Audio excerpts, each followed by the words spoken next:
ब्रह्मणां ब्रह्मणस्पत आन शृण्वन्नोतिभिः सीदसादनम्।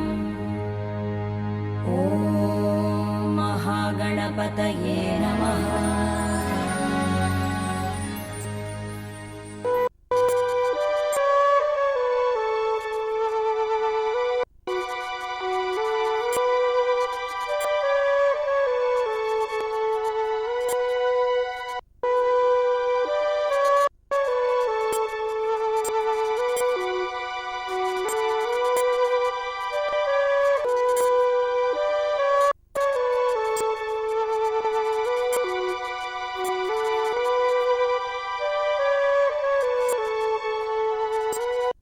శరీరం మంచిగా ఉన్నప్పుడే, అన్ని ఉన్నప్పుడే, కళ్ళు ఉన్నప్పుడే, చెవులు ఉన్నప్పుడే, నాలుక ఉన్నప్పుడే, కాలు చేతితో నడిచినప్పుడే, ధనం ఉన్నప్పుడే దైవాన్ని చేరే ప్రయత్నం చేయాలి.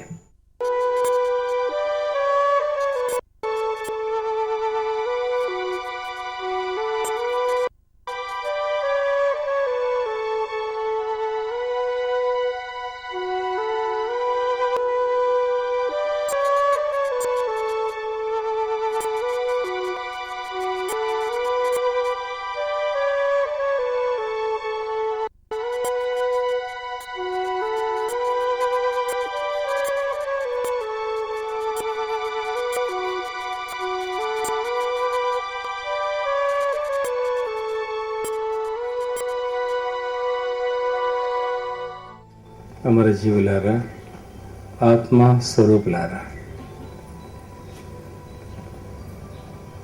బాబా లీలలు వర్ణాతీతం. అందరూ తెలుసుకోలేరు. పవిత్రమైన మనసుని, అంటే మనసు అనేది ఉంది, మానవ శరీరం ఉంది, మానవత్వము చాలా మటుకు ఉండదు. మానవత్వం పర్సెంట్కి ఉంటుంది. మనిషి శరీరం ఉంది, కొలిచి చూస్తే 10% 20% మానవత్వం ఉంటుంది, దానవత్వం ఎక్కువ ఉంటుంది. మనసు చక్కగా మలిసి తొలిసి వలిచి అదుపులోకి తీసుకున్న నాడు షిరిడీ సాయిబాబా చక్కగా మన ఇంటికి వచ్చి మనకి ఏది కావాలో అందిస్తాడు. అంత దయామయుడు షిరిడీశ్వరుడు.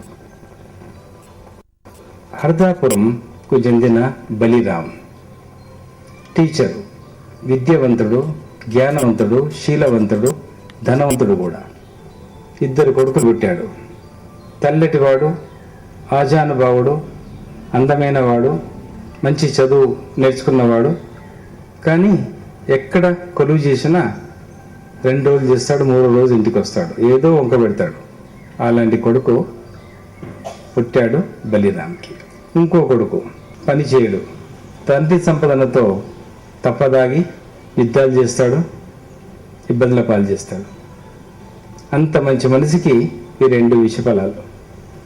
ఆయన వయసు పెరిగింది, రిటైర్మెంట్ అయ్యింది, ఉద్యోగం వదిలిపోయింది, 60 సంవత్సరాలు నిండిపోయాయి. దాని తర్వాత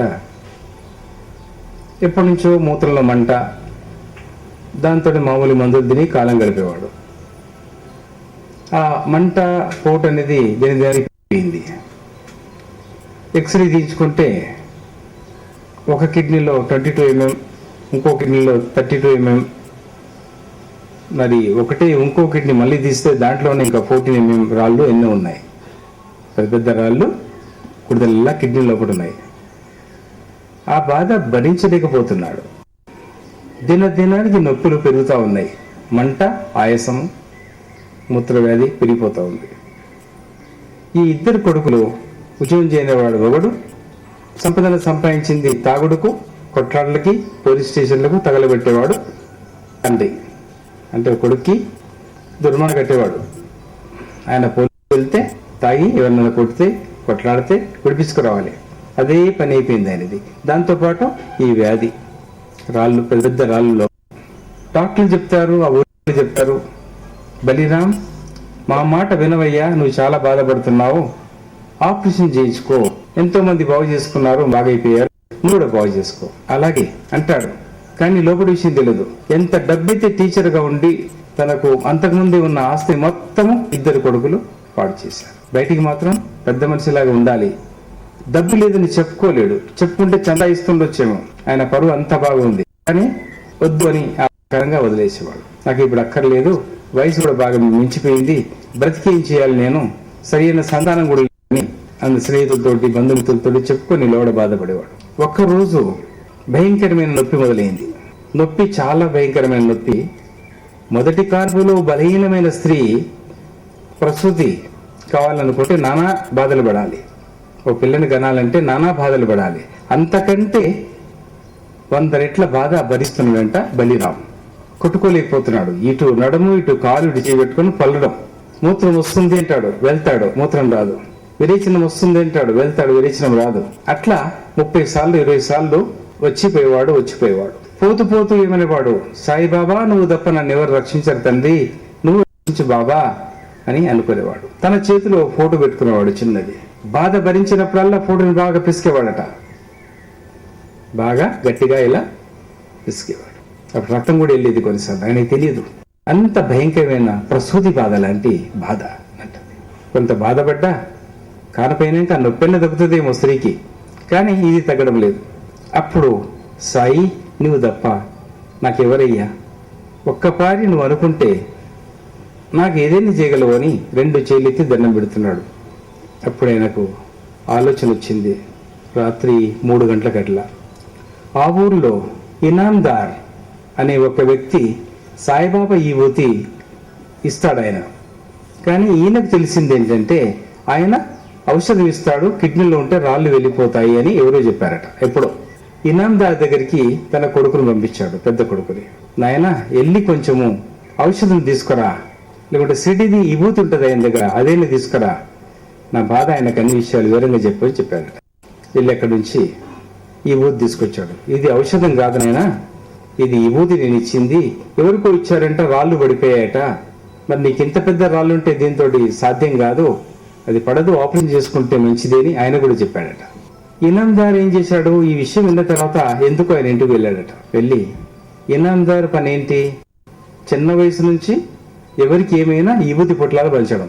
జనం అనుకునే వాళ్ళు ఔషధం ఇచ్చేవాడు, మందు ఇచ్చేవాడు అని అనుకునే వాళ్ళట.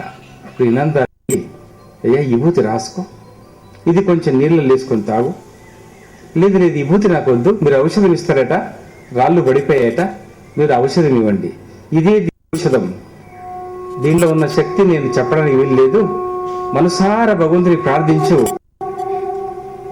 ప్రార్థించి నీటిలో వేసుకొని తాగు అన్నాడట. నీటిలో వేసుకొని తాగాడు. తాగిన 5 నిమిషాల తర్వాత కిడ్నీ లోపట కటకట కటకట శబ్దం వస్తుంది, విరిగిపోతున్నాయట ముక్కలు ముక్కలు, పటపట అని శబ్దం వస్తుందంట. తిరిగి చూస్తానంట, ఏంటి శబ్దం ఎక్కడి నుంచి వస్తుంది అని, ఎవరేమి వేశారు, ఏం శబ్దం అని అందరిని అడుగుతున్నాను. ఇంట్లో లోపట కటకట పటపట అనే శబ్దం, రాళ్ళు విరిగిపోతున్నాయి, ముక్కలు అయిపోతున్నాయి. అప్పుడు అనుకుంటా, సాయి నీ ఇసురాయిల్లో నా రాళ్ళని ఇసురుతున్నావు ప్రభు అని ఆయన్ని ప్రార్థిస్తున్నాడట. ఇంకా కొంతసేపు అయింది, 10 నిమిషాలు ఇంకా అయింది. 5 నిమిషాల్లో కటకట పటపట విషయాలు తేలిపోయినాయి. లోపల ఎగగొట్టాడు శ్రీశ్వరుడు, ముక్కలు ముక్కలు చేసిస్తాడు. దాని తర్వాత చిక్కటి మూత్రం, రాళ్ళతో కలిసిన మూత్రం అంతా బయటపడుతుంది 10 నిమిషాల్లో. ఇంకా కొంతసేపు తర్వాత భరించని బాధ, పోటు మంటలు పొందుతున్నాడు. సాయి నన్ను రక్షించు, సాయి నన్ను రక్షించు. ఎందుకంటే మనిషి సుఖంలో ఉన్నప్పుడు భగవంతుని మనసారా ప్రార్థించలేడు. కష్టం ఉన్నప్పుడు చేప నీటి నుంచి బయటపడిన తర్వాత ఎలా కొట్టుకుంటుందో ఆ ప్రకారంగా కొట్టుకున్నప్పుడు మనిషికి భగవంతుని మీద పరిపూర్ణ విశ్వాసం ఏర్పడుతుంది. బలిరాంకు పరిపూర్ణమైన విశ్వాసంతో సిడి దున్ని కదిలిచ్చాడేమో. ఇంకా ముక్కలు ముక్కలు ముక్కలు రాళ్ళన్నీ పడిపోయాయి. 20 నిమిషాల లోపట, 15 నుంచి 20 నిమిషాల లోపట రక్తం పడ్డది, రక్తం పోతుంది. అంటే రాళ్ళన్నీ కోసుకపోవాలి లోపల నుంచి, అక్కడ నుంచి అన్ని బయట తీసిపడేయాలి, బాగా రక్తం కారుతుంది. అందరూ భయపడిపోయారు. హాస్పిటల్ అన్నారు, వద్దునైనా నా బాబా రాళ్ళని ఇసురాడు, ఇసురాయిల్లో తెలిసింది, కటకట పటపట అనే శబ్దాన్ని విన్నాను, మీరిక చింత చేయకండి, నేను బ్రతికిపోతాను అని అంటున్నాడు. 5 నిమిషాల్లో రక్తం ఆగిపోయింది, మలమూత్రం బాధ ఆగిపోయింది. దాని తర్వాత నీరు బాగా తాగాడు. ఉన్నది ఇంకేంతో అది కూడా వెళ్ళిపోయింది. బాబాని ప్రార్థించాడు, బాబా ఈ రాళ్ళు నా శరీరంలో ఎలా వచ్చాయి, ఎందుకు దాన్ని ముక్కలు చేసి నాకు ఇంత పెద్ద సహాయం చేశారు? ఒక్కటి నాకు గుర్తుకొస్తుంది బాబా, అది అవునో కాదో తెలియదు. పాము పడి ఉండే, దాన్ని బయటికి తీసి చంపలేము, కట్టెతో కొట్టలేము. కట్టెతోడి కొట్టడానికి వీల్లేదు, బయటికి తీయడానికి వీల్లేదు. నేను రాళ్లతో కొడుతుంటే ఆ పాము పడిగి తీస్తూ చాలా నానా అవస్థలు పడుతుండే. ఒక్కొక్క రాయితోడు కొడుతుంటే శరీరం అంతా ముక్కలు ముక్కలే రక్తం చితికిపోతుండే. అది నేను చూసేసి సంతోషపడుతుంటే, ఎందుకంటే ఒక విషనాగుని చంపేననే సంతోషం తప్ప నాకు బాధ లేదని కాదు ప్రభు. అదే రాయి నా కిడ్నీలో రాలి ఉండొచ్చు అని తను అనుకుంటున్నట. అప్పుడు శబ్దం వచ్చిందంట, అన్న శబ్దం వచ్చిందంట. ఎవరు అక్కడ చూస్తే ఫోటో నుంచి బాబా ఇలా ఫోటో కదిలినట్టు అన్నట్టు శబ్దం వచ్చిందంట. అప్పుడైతే ప్రభు, నా మాట ఎప్పుడైతే నువ్వు విన్నావో, అది నిజమైన చెప్పావో, ఈ ఇద్దరు కొడుకులు ఏంటి ప్రభు, నాకు పూర్తిగా నా డబ్బు తింటే పర్వాలేదు, నా డబ్బు ఖర్చు పెడితే పర్వాలేదు, భూములు బాయ్, డబ్బంతా పాయ్, కానీ అపనిందా నా పరువుని తింటున్నాడు నా చిన్న కొడుకు. మరి పెద్ద కొడుకు అజానభావుడు, బుద్ధిమంతుడు, జ్ఞానమైన వాడు, 3వ రోజు ఇంటికి తిరిగి వస్తాడు, ఉద్యోగం చేయడు ప్రభు, వీళ్ళకేమి ఏమన్నా దారి చూపెట్టు ప్రభు అని తల కొట్టుకుంటున్నాడట బాగా. ప్రభు వీళ్ళకు దాచి నేను బ్రతికిరానంటే ఈ ఇద్దరు రాక్షసులు నన్ను కాల్చుకు తింటారు. బ్రతకుండా ఉంటే బాగుండే, ఈ వ్యాధితోటే నేను చనిపోతే బాగుండే. నాకు ఆయుష్ని ఇచ్చావు ప్రభు, నాకు మంట లేదు, రాళ్ళని వెళ్ళిపోయాయి. చూస్తున్నాడు మాటి మాటికి ఇన్నెన్ని రాళ్ళు లోపల ఇలా తీసి చూస్తున్నాడు. చూసుకుంటూ బాబు చూపెడుతున్నాడు, అయినా ఇన్ని రాళ్ళు తీసేసావు, నాకు పిండి చేసావు నీ ఇసురాయితో, నీ విభూతితో సర్వము నా కర్మదోషం పూర్తిగా దూరం అయిపోయింది ప్రభు. మరి ఇప్పుడు నా కొడుకులు ఎలా? ఒక్క వారం తర్వాత పెద్ద కొడుకు ఉద్యోగంలో చేరాడు. చేరి చక్కగా ఉద్యోగం చేస్తున్నాడట. నెల జీతం తీసుకొచ్చి ఇచ్చాడు. తాగుబోతు అబ్బాయి బాబా గురించి, వాళ్ళ నాన్న గురించి విన్న తర్వాత సాయిబాబా గురించి బోధనలు చెప్పడం మొదలుపెట్టాడు. ఎక్కడ కళ్ళు దుకాణం ఎక్కడుంటే అక్కడ వెళ్ళి సాయిబాబా విభూతి పెంచడం, బోధలు చేయడం మొదలుపెట్టారట. నాయనా తాకండి, ఏంట్రా నాయనా తప్పు తాగి కొట్లలో చేసి పోలీస్ స్టేషన్లో పోయేవాడు, మాకేం బుద్ధి చెప్పడానికి వచ్చావని అందరూ తిట్టేవాళ్ళట. మీరు తిరిగితే తిట్టండి, తాగుడంటే ఇలాంటిది. దాని దగ్గర ఇలా తీసుకువెళ్తే వాంతి చేసేవాట చిన్న కొడుకు. అప్పుడు బలిరామ్కి ఎక్కడలేని సంతోషం, బాబా నేను పాపాత్మని, ఎన్నో పాపాలు చేయకపోతే గజ్జన్మ శత్రువులు నా కొడుకులు ఎలా పుడతారు? అందగాడైన బలమైన కొడుకైనా, అందగాడైనా, మంచి మనసు ఉన్నా ఉద్యోగం చేయడే, నా సొత్తే తింటుండంటే ఒక జన్మలో వానికి ఏదో ఇబ్బంది కలిగించాను. ఎందుకంటే నేను టీచర్, మంచి విద్య గలవాడు, బాబాని అంటున్నాడు ఫోటో పెట్టుకొని, వానికి ఏదో ఇబ్బంది కలిగించాను, ఏదో కష్టపెట్టాను, ఏదో మోసం చేశాను, ఏదో దగ చేశాను. అందుకని కొడుకై పుట్టి నా సొత్తే తింటాడు, నన్ను వేధిస్తాడు, ఇంకో రకంగా బాధిస్తాడు, నా మాట ఎక్కడ నిలవదు పెద్ద కొడుకు మూలంగా. చిన్న కొడుక వాడు కోమటై ఉండొచ్చు, నేను ఏదైనా వాని దగ్గర తీసుకొని ముంచి వేయవచ్చు, వానికి నష్టపరచవచ్చు, ఏదైనా రకంగా అపనింద పాలు చేయవచ్చు. అందుకనే నా కొడుకై పుట్టి నా ఆస్తిని మొత్తం పాడు చేస్తూ, దానితో పాటు నా పరువును కూడా పాడు చేస్తూ, నా ఇంట్లో ఉంటూ, నా ఇంట్లో తింటూ, వారానికి ఒక్కసారైనా పోలీస్ స్టేషన్ ఎక్కవలసి వస్తుంది. నేను ఎన్నిసార్లు వాడిని ఇబ్బంది పెట్టాను, ఎన్ని పోలీస్ స్టేషన్ తిప్పాను. ఈ రోజు ఆ కర్మని అనుభవించాను ప్రభు, ఇప్పటికీ సరిపెట్టండి ప్రభు, మళ్ళీ జన్మ ఉంటే మిగిలితే మీరు మళ్ళీ కావాలంటే పుట్టి మిగిలింది ఏమనుంటే సరి చేసుకుంటా అని శ్రీడీశ్వరుని దండం పెట్టుకుంటాడు బలిరామ్. కానీ ఈ రోజు పరమేశ్వర, నువ్వు శ్రీడి నుంచి కదిలి నన్ను బాగు చేశావు, నా పిల్లల్ని బాగు చేశావు, నేను ఎంత అదృష్టవంతుని ప్రభు. ఇక నా మిగిలిన జీవితం నీ సేవకు అర్పిస్తాను. మరి ఇంకా నేను మంచి కార్యవిధంగా చేయగలిగితే నాతో చేయించుకోవాలి మీరే ప్రభు. ఆ ధైర్యము, సాహసము, ఆ శక్తిని మీరు ప్రసాదించకపోతే నేనేం చేయలేను ప్రభు. ఒక మందిరాన్ని ఏర్పాటు చేసి మీ నామోచ్చారణ చేస్తూ నా జీవితాన్ని పూర్తిగా మీ మందిరానికి, మందిరం చుట్టూ అక్కడున్న వాతావరణానికి అంకితం అయిపోవాలి. సంసారం అనేది ఈ రోజు నుంచి నాకు వద్దని ఒక పూట భోజనం అని శపథం చేసి పిల్లలకి ఏది వాళ్ళని ఇచ్చేసి తన బాధ్యతలతో ఒప్పచెప్పి ఆయన అక్కడి నుంచి చక్కగా సాయి నామాన్ని ఉచ్చరిస్తూ సాయి ప్రచారం చేయడం మొదలుపెట్టాడంట. తాగుబోతు కొడుకు కూడా పెళ్లి చేసుకోకుండా సాయి ప్రచారంలో లీలమైపోయాడట. అయితే దివ్యాత్మ స్వరూపులారా, మనిషి ఎప్పుడు దైవాన్ని చేరుతాడంటే, దైవానికి దగ్గర ఎప్పుడైతాడంటే దెబ్బలు బాగా తగిలినాడు, కళ్ళు కడబడినాడు, నడుములు వంగినాడు, కాలు చేయి పడిపోయినాడు, నాలుక తిరగనప్పుడు, చెవులు వినబడినప్పుడు అప్పుడు భగవంతుని మనసారా ప్రార్థించి అప్పుడు కదిలించుకునే ప్రయత్నం చేస్తాడు, భగవంతుని కదిలిస్తాడు. దానికంటే ముందు అన్ని ఉండంగానే భగవంతుని కదిలియడం అలవాటు చేసుకుంటేనే, భక్తికి వయసుతో సంబంధం లేదు, ఈ రోజు ఆ రోజు కానీ సంబంధం కాదు. భక్తి అనేది ప్రతిరోజు మనం ఎంబడి ఉండాలి, పాటించడం అనేది ప్రతిరోజు ఉండాలి. వినడము, చూడడము, కదిలియడము, పాటించడము అనేది ప్రతిరోజు ప్రాక్టీస్లో పెట్టుకోగలిగితే, అలవాటు చేసుకోగలిగితే, యమదేవుడు వచ్చి ప్రాణం తీసుకుపోయేటప్పుడు అంతేనా అయ్యా, ఎందుకు వచ్చావు, తీసుకుపో, అలవాటు కావాలి దాన్ని కూడా. ఎందుకంటే ఎన్నో జన్మల అలవాటు ఉన్నదే మనకు, కొత్తదేం కాదు అది. అయితే మనిషి ప్రాక్టీస్ చేసుకోవాలి, అలవాటు కావాలి. ఒకటి వినడం, ఒకటి దైవాన్ని ప్రార్థన చేయడం, తర్వాత శరీరం మంచిగా ఉన్నప్పుడే, అన్ని ఉన్నప్పుడే, కళ్ళు ఉన్నప్పుడే, చెవులు ఉన్నప్పుడే, నాలుక ఉన్నప్పుడే, కాలు చేతితో నడిచినప్పుడే, ధనం ఉన్నప్పుడే దైవాన్ని చేరే ప్రయత్నం చేయాలి.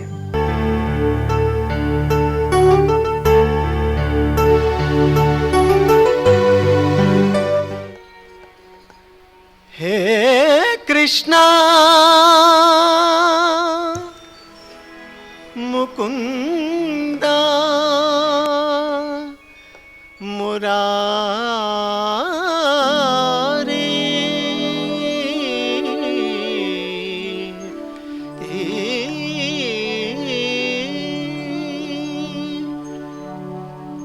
జయ కృష్ణ ముకుంద మురారి, జయ కృష్ణ ముకుంద మురారి, జయ గోవింద బృంద విహారీ, కృష్ణ ముకుంద మురారి, జయ గోవింద బృంద విహారీ, కృష్ణ ముకుంద మురారి.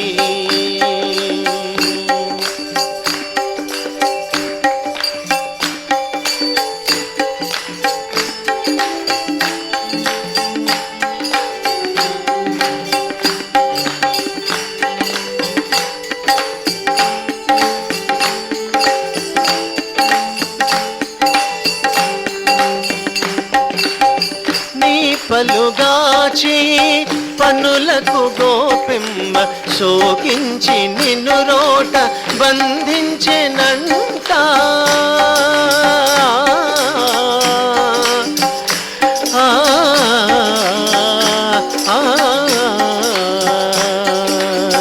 నీ పలుగాచి పనులకు గోపిమ్మ సోకించి నిన్ను రోట బంధించెనంట, కంసాది దానవ గర్వపహారి, కంసాది దానవ గర్వపహారి, దూత విదూరా పాప వినాశ, కృష్ణ ముకుంద మురారి, జయ గోవింద బృంద విహారీ, కృష్ణ ముకుంద మురారి, జయ గోవింద బృంద విహారీ, కృష్ణ ముకుంద మురారి.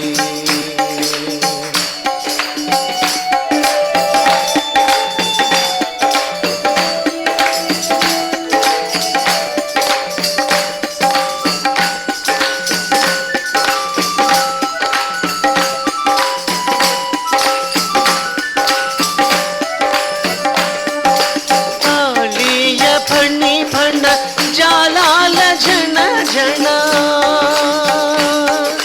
కాళీయ ఫణి ఫణ జాలాల జన జన, కేళి ఘటించిన గోప కిశోరా,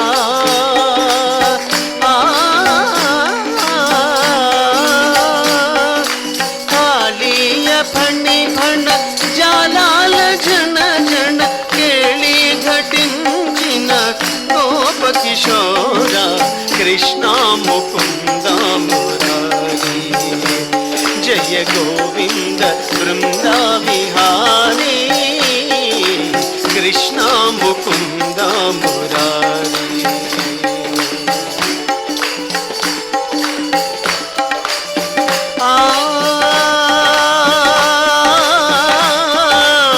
हे कृष्ण मुकुन्द मुरारी, साई कृष्ण प्रेम रूपा सद्गुरुनाथ साई देवा, प्रेम स्वरूपा साईनाथ, प्रेम स्वरूपा साईनाथ सद्गुरुदेवा, हे गुरु बाबा सद्गुरुदेवा, हे गुरु बाबा।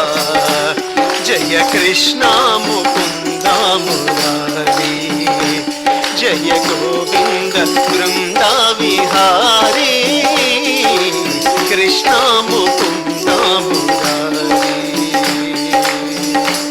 जय हे साई कृष्ण सद्गुरुदेवा,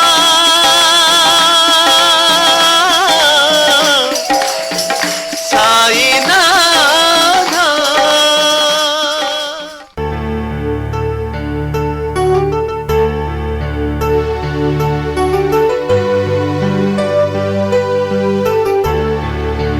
ఇప్పుడు ప్రార్థన. ఇది మన సొంతానికి,